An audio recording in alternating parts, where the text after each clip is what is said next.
In all my life, I've only seen a dozen real killers. But I've seen 10,000 people who will sit back and let murder happen. Which is the greater evil?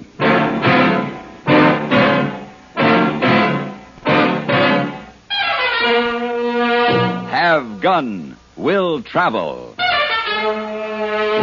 Starring Mr. John Daner as Paladin.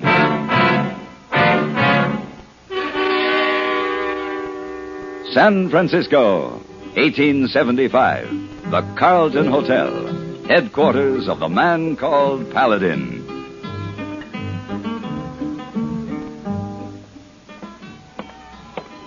Oh, good afternoon, Mr. Paladin. Good afternoon, Mr. Stanford. Pardon me. Yes. You dropped these by the desk. Oh, thank you very much. The glove that holds a lady's hand holds a world of prettiness.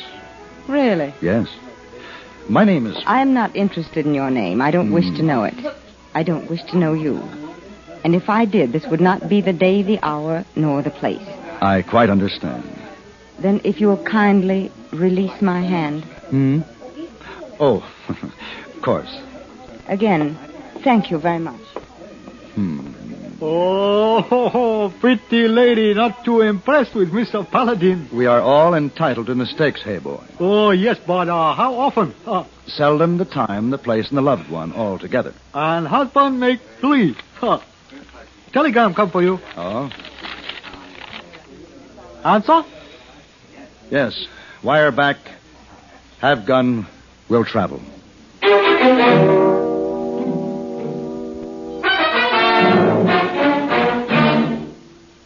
Crime, delinquency, threats of war. These are the subjects that dominate our news headlines these days.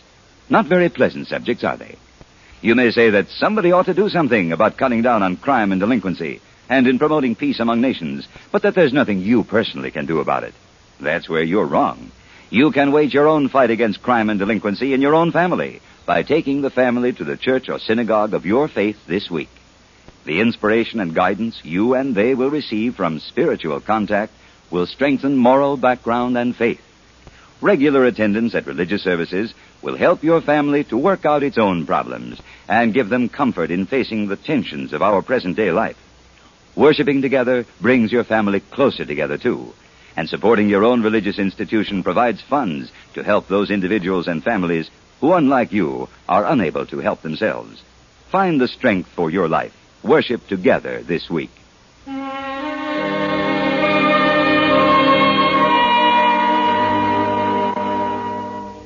In a way, I was sorry to leave San Francisco just as Christmas was coming on. The shop windows, already frosted, were filled with all those wonderful surprises, which seemed to appear only at the Christmas season. And there was an excitement in the eyes of passers-by, young and old alike. In the air, there was the smell of cookies and cakes and candies. It was a good time to be in San Francisco. And yet the telegram from Colorado Territory left me little choice. It was a long trip and a cold one. And as I got closer to my destination, I heard more about the man named Beecher, the man who had hired me. And I didn't like what I heard. Matt Beecher was a hard man, and he ran his cattle empire with an iron fist. It was the day before Christmas when I arrived at the Beecher Ranch. You got business here, cowboy? I was told I'd find Matthew Beecher here. You found him. I pay you $25 a month if I like your work. This is my foreman, Tater. He'll sign you on. Howdy. No, I didn't come here to hire on as a hand, Mr. Beecher. No? What did you come for, then? My name is Paladin. You may remember this. Have gun will travel. So? Well, you sent me a wire asking my help, something about your boy. As I understand it, he was carried off during the Sioux War 6 years ago. Well, you're too late, mister. I got him back. Just a few days ago, Mr. Paladin. Oh, well, I'm glad everything worked out. It has. Tater, ride him out to the stage trail. He's going to start back now. And Mr. Beecher, it's a long trip from San Francisco. I'll take travel expenses for my trouble. You'll get nothing. Put him off the ranch, Tater. Mr. Beecher? What? Does the boy speak any English? No, he don't. Why? You speak any Indian dialect? No. Well, don't you want to talk to your son? You speak the Pawnee dialect? Some. All right, Tater. Take him up to the main house. We'll talk about them expenses later. Yes, sir. Come on, Mr. Paladin. Maybe I better set you straight about something. What's that? Well, we ain't too sure the boy is Matt Beecher's son. Well, he seems sure enough. Yeah, well, Matt's sure of everything. He found the boy riding off from a small band of Pawnees 3-4 days ago. Matt just says, "That's my boy," and takes him. What do you think, Tater? Well, he looks Indian to me. Of course, Robbie was only 2 when the Indians took him. That was when they killed Mrs. Beecher, too. And that nearly finished Matt off when they killed his wife.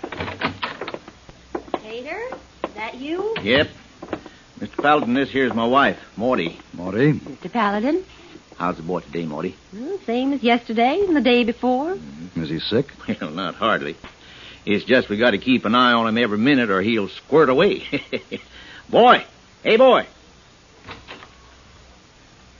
There he is, Mr. Paladin. About as wild as any animal that I've ever seen. Poor little thing. Well, what do you think? About 8 years old, I should think. Be about right. He could be white. If some of that grime were scraped off him, it's hard to say. Hard to scrape it off, too. Well, what's he say? I haven't talked to him yet, Mr. Beecher. Well, talk to him. I'm paying you. Kono la teshi. Shishoni kiburi kiman. Siwa. Kalate Shishona Kyo. Tekate. His name is Chiwa. His father is Kalate, chief of the Pawnees. You listen to me, boy. I'm your daddy. I'd sell my own soul. I'd give it away before I'd lose you again. He don't understand you, Mr. Beecher. Well, he's got to feel something this strong, lingo or no lingo. Now, boy, you listen to me. Tika. What's the matter with him? He's afraid of you. Miss Beecher! Mr. Beecher! What do you want? It's Indians, Mr. Beecher. Indian. Pawnees. Well, what about him? Well, they're setting up camp. Where? They're over on the East Range. So they finally come for the boy. All right, Tater. Yes, sir. Turn the men out. Make sure they all have rifles. Yes, sir. Now, wait a minute. What? Before you start shooting, why don't you find out for sure if this really is your boy? I told you before, I know he's my boy. You want to believe that, but you aren't sure. All right, Paladin, say it out. What are you asking for? Time to talk with those Pawnees. Well, you go talk then, but I'll tell you one thing for sure. No matter what lies they give you, that boy's mine. And if they try to come after him, there'll be the bloodiest massacre you ever seen.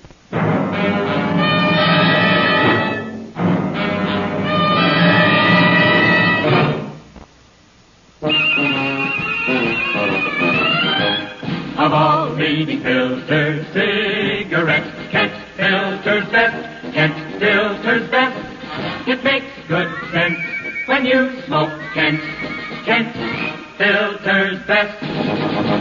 Of all of the brands of cigarettes, Kent tastes the best, Kent tastes the best. A richer taste than all the rest, Kent filters best.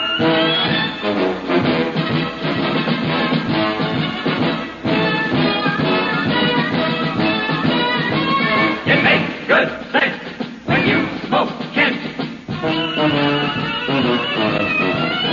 Of all leading filter cigarettes, Kent filters best.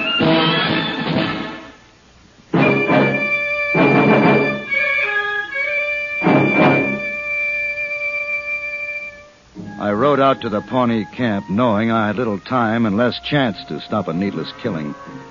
There were squaws, braves, sitting, wandering. There were a hungry people and a lost people.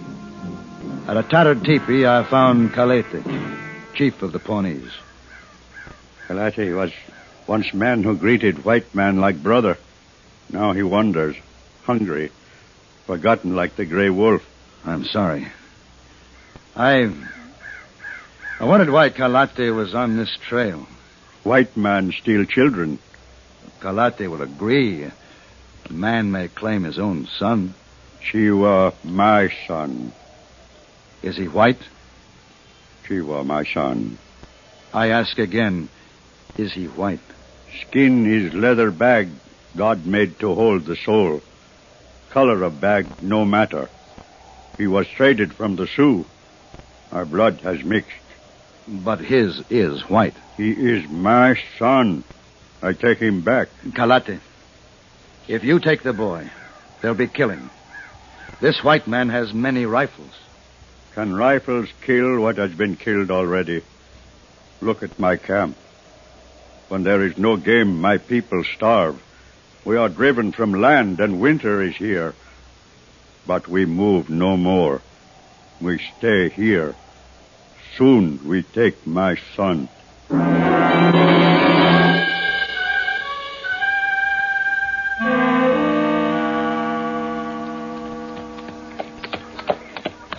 Hello, Marty.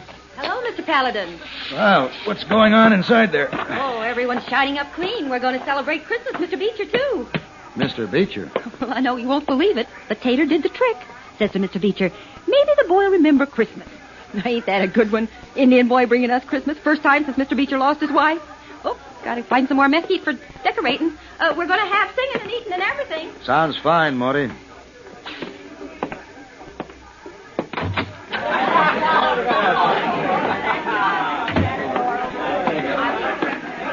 Well, Paladin, you see the chief? I talked to him. What'd he say? He's your son. I told you he was. You tell them Indians to get their squaws and their tents off my property? No. Why not? You want them all killed? I want you to understand that Chief Kalate feels that the boy is his son, too, and he feels it very strongly. Now, if you talk to him, I'd be glad to act as interpreter. The only way I'll talk to him and his flea-bitten braves is with rifle fire. Listen, Beecher. Chief Kalate is the only father the boy has ever known. You kill him. How are you going to explain that to the boy? You speak Pawnee. You can explain it. You're wrong, Mr. Beecher. Yeah? I couldn't explain that in any language.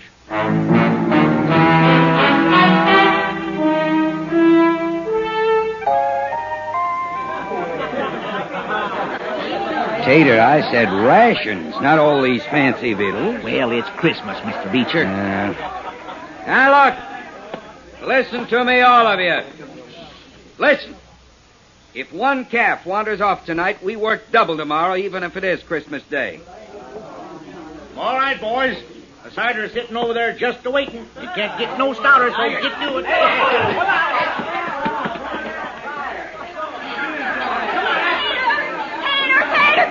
Morty, what is it? The boy's gone. Gone? They come and took him. Was it the Pawnees took him? Yes, sir. You knew about this, Paladin. I thought they'd try, but not so soon. Get your rifles. Now, just wait a minute. You're always reaching for a rifle. There's no need for rifles. No hurry. The Pawnees aren't going anywhere. They're tired of running. Preaching from a gunslinger. You just been aching to speak a piece. Well, speak it, Paladin. Talk don't mean nothing. Say anything you want. I'll still have the last say. Well, I'm far from being a preacher. But I do know something about killing. Now, these Indians, rightly or wrongly, believe the boy is theirs. A few people love children like the Pawnees. Now, the Chief Kalate might have given up the boy. He knows a wealthy rancher could give the boy more than a starving Indian could, and they're starving. Properly treated, he still might give up the boy.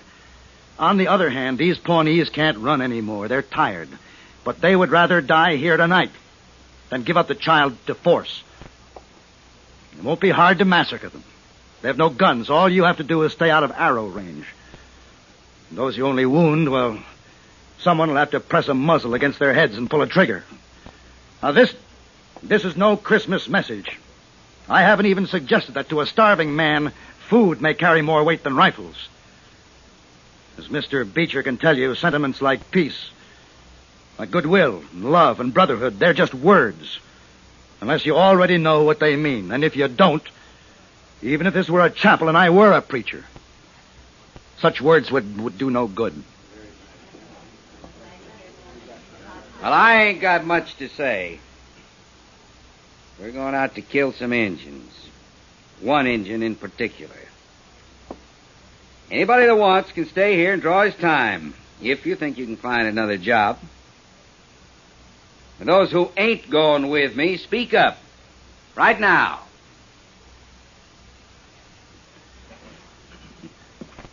Well, that's the story since the beginning, Mr. Paladin. The belly always wins out.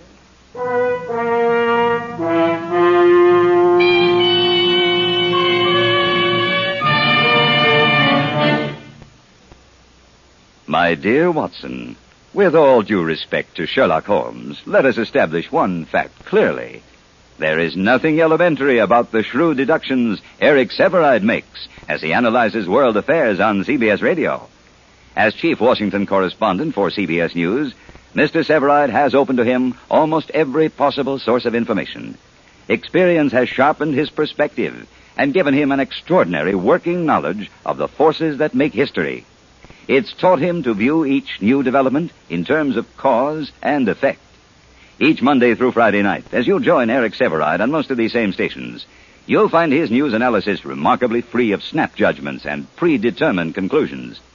You'll discover, too, that his carefully considered appraisals of the news not only contain real clues as to what is going on in the world, but also they make the news as exciting as any Arthur Conan Doyle story.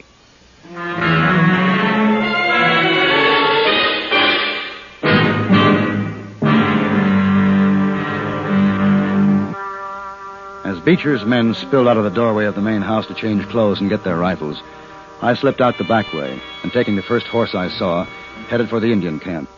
Somehow I had to keep Matt Beecher from starting a bloodbath he might not be able to stop.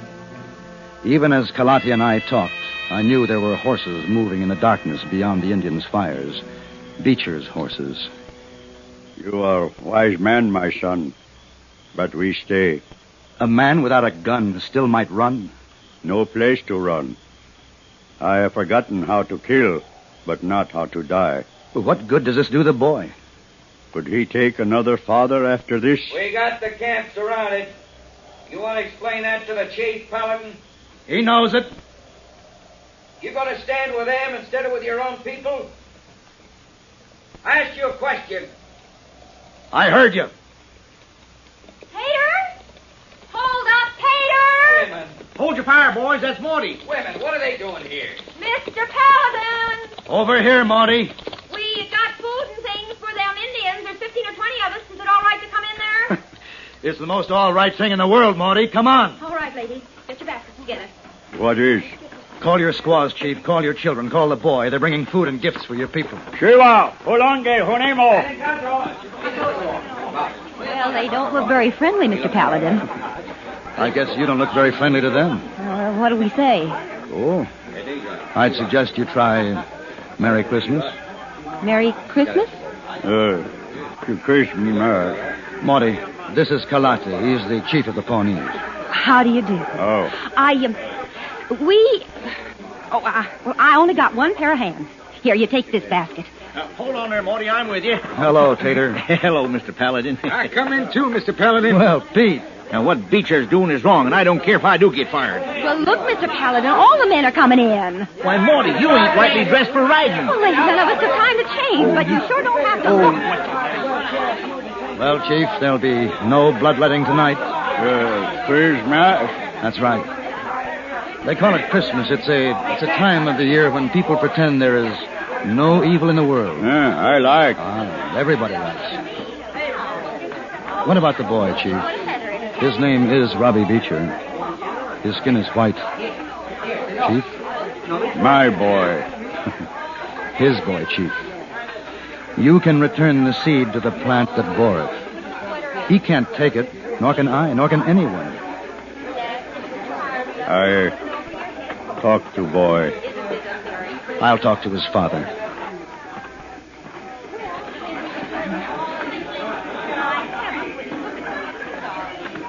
Hold it, Paladin. Right there. He'll give you the boy, Beecher. What? You can take him home tonight. The chief is talking to him now, telling him that you're his father. I'll kill you, Paladin, if this is some kind of way of getting back at me. When do I get my boy? I haven't been paid yet. $1,000 cash. Well, I haven't got it with me. When can you have it? Tomorrow? Then give it to the chief so he can buy some land for himself and his people. I'll do better than that. I'll give him some land. I feel like I should give something. It's a good feeling, isn't it? As a matter of fact, it is. Merry Christmas, Mr. Beecher. Merry Christmas, Mr. Paladin.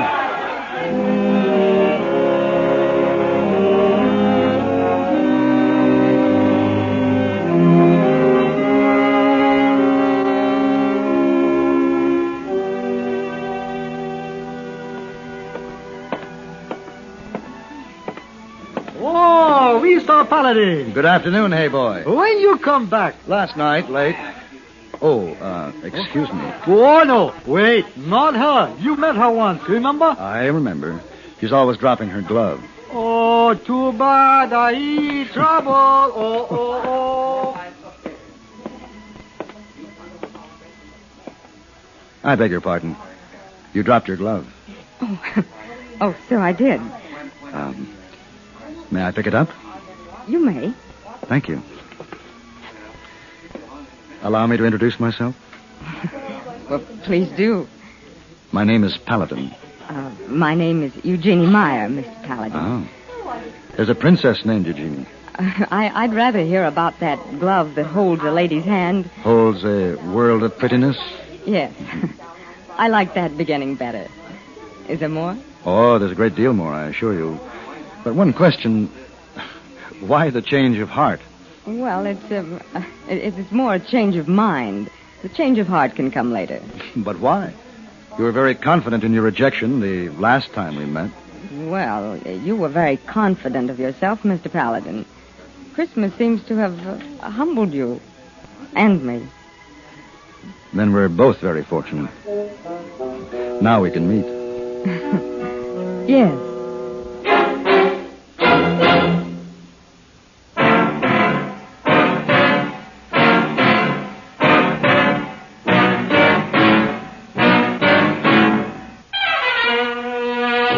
Have Gun, Will Travel. Created by Herb Meadow and Sam Rolfe, is produced and directed by Norman MacDonald, and stars John Daner as Paladin, with Ben Wright as Hayboy. Tonight's story was written by Gene Roddenberry and adapted for radio by John Dawson. Featured in the cast were Vic Perrin, Jess Kirkpatrick, Roy Woods, Richard Beals, Ann Morrison, and Virginia Christine. Hugh Douglas speaking. Join us again next week for Have Gun, Will Travel.